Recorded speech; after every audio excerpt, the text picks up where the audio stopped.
Good evening. You're now watching the main news on HKIBC. I'm Chloe Feng. Our top stories tonight. Australia shock favorites Fiji in the Cup final of the Hong Kong Sevens.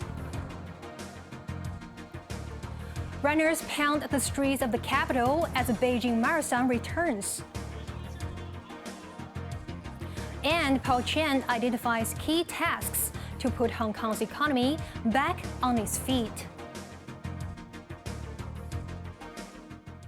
The city's best-known mega sports event has ended with Australia winning the Hong Kong Sevens. The rugby gala returned after more than 3.5 years, and fans agree that it was worth the wait. Macy Mock reports. The excitement at the Hong Kong Sevens continued right up till the final whistle this evening, as fans in colorful costumes enjoyed the city's biggest sporting event. Among the delighted spectators was Rainer du Plessis, who came all the way from South Africa, only to be barred from entry on the first day on Friday, because his Leave Home Safe app code was amber. But it turned blue today, and the Hong Kong Rugby Union gave him and his friends seats in a corporate box. It was bad to wait for the blue code, but we managed. We survived. Sorry, under what condition would you come back to Hong Kong again? To watch the rugby, obviously. Yeah. But I will look at the regulations before I come here. Right. It was overcast when play began today, but that didn't dampen spirits. As the weather improved, fans rallied behind their favorite teams. There was a festive atmosphere as the crowd in the Hong Kong Stadium made the most out of Hong Kong's biggest open-air party in years. This man was not bothered by the shower at noon. It's all part of the fun, all part of the fun. We went and got lunch, came back, it's sunny now. Let's get the party started. It's back to work tomorrow for most people, but that has not spoiled the party mood. Do you guys have to work tomorrow? Yeah! And you guys are still drinking? First Hong Kong Sevens. I'm loving my baby, and I'm excited not to go to work tomorrow.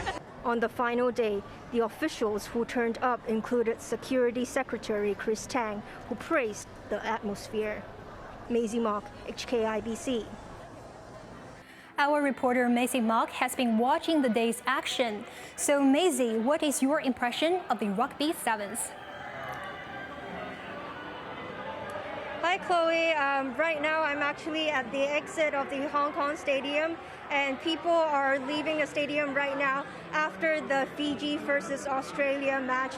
And Australian fans, they've told me that they were overjoyed and they did not expect the win actually. And I have spoken to some of the overseas travelers who came to Hong Kong just for the Hong Kong Sevens. And they say they might not be comfortable with the mask restriction, but overall they had a great time with their friends and family. People who are expats and the locals here, they said they do not mind the rapid antigen tests as well as scanning the vaccine pass. So overall, people who have spoken to me today, they had a great time.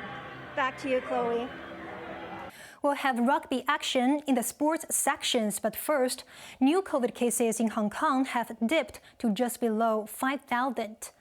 Of the 4,988 infections, 395 were imported. Another 13 deaths were caused by the virus. The number of COVID patients in hospital now stands at 1,870, with 10 in intensive care. Financial Secretary Paul Chan says many of the participants at last week's investment summit found that their experience in Hong Kong did not reflect what overseas media reported. He also said the city's most urgent tasks are to boost investment and economic drivers after the economy shrank again in the third quarter. Writing on his weekly blog, Finance Chief Paul Chen hailed the success of the just concluded Global Financial Leaders Investment Summit and said another one will be held next year. He said many of the 200 executives from 120 institutions revealed that the event enabled them to acquire first-hand information on the status and development of the global financial market and learn directly about policy perspectives on the mainland. Some guests, Chen noted, were impressed with the city's vitality and opportunities after visiting the M+ and the Hong Kong Palace museums. And their personal experience of the city was different from what they had gleaned from the media overseas. Reviewing his Middle East trip and the summit, Chen said the financial elite he met had different perspectives and demands on investment amid the current uncertainty, with high interest rates, stagflation, geopolitical tensions, and the epidemic. He stressed global cooperation as a key to speed up recovery.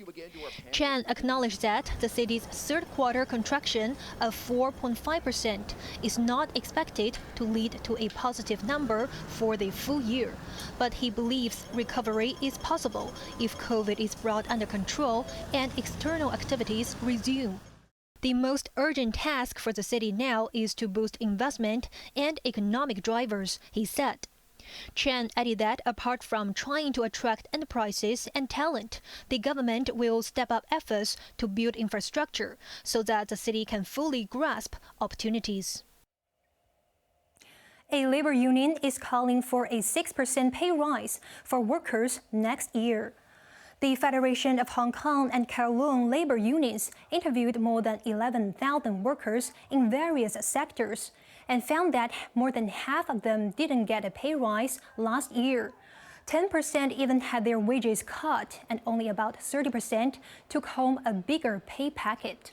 The union blamed COVID for a wage freeze or salary cut, but said as the situation has improved, companies should pay their staff more. Overseas, a search is underway for survivors after a passenger plane crashed into Lake Victoria as it was about to land in the Tanzanian town of Bukoba. The plane was almost completely submerged in Africa's largest lake. Local authorities said 26 of the 43 people on board were rescued and sent to hospital. The Tanzania aircraft had taken off from the coastal city Dar es Salaam and reportedly encountered bad weather on its descent. The United Nations has urged social media giant Twitter to respect human rights. This follows a report that new owner Elon Musk has dismissed his entire human rights team as part of his sweeping layoffs. Azam Khan has the details. Only weeks after taking on his job, United Nations human rights chief Volker Turk has written an open letter to Twitter's new owner, Elon Musk. Turk urged the world's richest man to make human rights a key part of the social media giant. The appeal came after Twitter's human rights lawyer, Shannon Raj Singh, confirmed in a tweet that Musk had axed her entire team. Since his $44 billion takeover last week, Musk has dissolved the company's board, sacked Chief Executive Parag Agrawal and senior managers, and began mass layoffs on Friday. In his letter, posted on Musk's network, Turk said Twitter has a responsibility to avoid amplifying content that harms people's rights, and stressed that there's no place for discrimination, hostility, or violence. Musk, whose account description on social media platform reads, Twitter complaint hotline operator, has defended the mass sackings. He said the company is losing $4 million a day, and that sacked staff were given 3 months of severance pay. Azam Khan, HKIBC. A ship carrying migrants has sailed into the Italian port of Catania in Sicily after urgent appeals from the vessel's operators. The Humanity One rescued 179 migrants in the Mediterranean. Italy's new right-wing government said only children and those needing medical assistance would be allowed to disembark. The ship, which is operated by a German charity, will then have to leave. Another 3 rescue ships with hundreds of migrants are waiting off Italian water for permission to sail in. Outside the port, demonstrators gathered to demand that Italy take in those rescued at sea. But Rome has adopted a tougher stance on migrants. Singer rapper Aaron Carter has been found dead today in his home in Southern California. The 34-year-old was a younger brother of Backstreet Boys star Nick Carter and was in the spotlight from his early teens with platinum-selling albums and tours with Britney Spears. Police found Aaron Carter's body after responding to reports of a medical emergency at his home. Carter sold millions of albums, the first of which was released when he was only 9 years old. On to the weather now. Tomorrow will be mainly cloudy with some bright patches. Temperatures will range between 20 and 24 degrees. More of the same in the early part of the week. Now let's take a look at the weather around the world.